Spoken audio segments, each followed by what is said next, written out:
cell. Now we know two things about a tropical cyclone. They occur in our tropical regions which receive direct insolation, hence there is more warm.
Easterlies are from 0 to 30 degrees, but the tropical cyclone occurs from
Cyclone is associated with calm, clear weather conditions. It is cloudless, it is calm, it is clear, there are no clouds. This is because as the warm, moist air rises, remember, in the troposphere, temperature decreases with altitude. It means the higher you go, the colder it gets. That's why I have a high pressure at the top, because the higher you go, the colder it gets. High pressure is associated with cold air. Therefore, at the top we have subsiding air. Therefore, my eye has calm, clear weather conditions. Now, my eye wall, as I've mentioned, my eye wall is made up of the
light showers. But at the eye wall, this is where we get our extreme temperatures, heavy rainfall, thunderstorms, lightning, etc. etc. Now let's define our tropical cyclones. Tropical cyclones are intensely developed low pressure weather systems that occur between 5 degrees to 30 degrees in the northern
with the E. Now we have A, B, C, D, E. It means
cyclogenesis, the stages in the development of our tropical cyclone. The first stage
clockwise.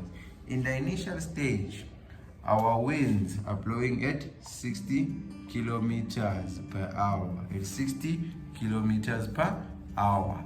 The air pressure at the center is above 1,000 hectopascals or millibars. Right? We have a low pressure at the center because warm air is rising. When warm air rises, we have a low pressure. Our air circulation is clockwise in the southern hemisphere. In the northern hemisphere, it is anti-clockwise. It is anti-clockwise. The vortex, the mass of spinning air, starts to form in our initial stage.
Now it increases to 120 kilometers per hour in the development stage. 120 kilometers per hour. Our air pressure at the center is no longer above 1,000 millibars. It is now below 1,000 millibars. Remember, in stage 1, the initial stage, it was 1,002 millibars or hectopascals, which is above 1,000. Now in stage 2 is 996, which is below 1,000 millibars. Right? So you can identify a development stage just by looking at the air pressure in the center. If it is above 1,000 millibars, you know it is the initial stage. If it is below 1,000 millibars, it is our development stage. Our eye has formed. Around our eye, we have our cumulonimbus clouds, which act as the eye wall in our development stage. There is upper air divergence. In the initial stage, air was rising. Development stage, now there's upper air divergence. There's upper air divergence, and there's the formation of our cumulonimbus clouds. The air pressure is now below 1,000 hectopascals or 1,000 millibars. Wind speed is now 120 kilometers per hour. Okay, now we have our mature stage of the cyclone. This is when the storm has reached its full potential. It's reached its maximum intensity. This is when our eye has fully developed, right? Our eye developed in the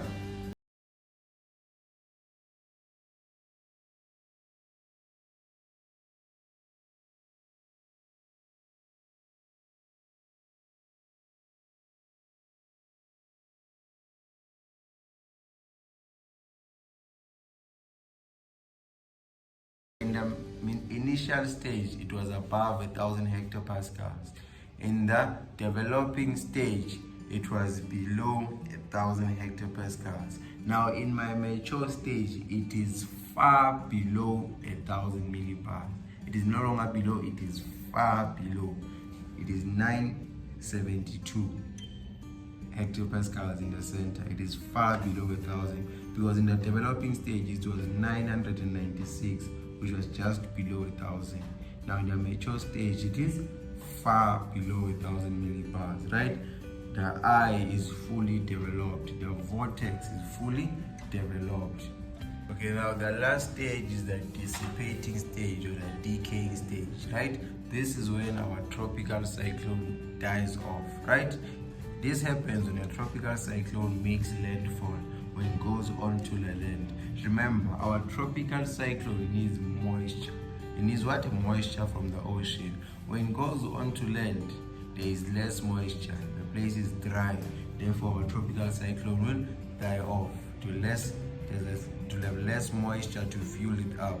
Number two, I told you that when the cyclone moves onto land, friction reduces its speed, and therefore it will die off.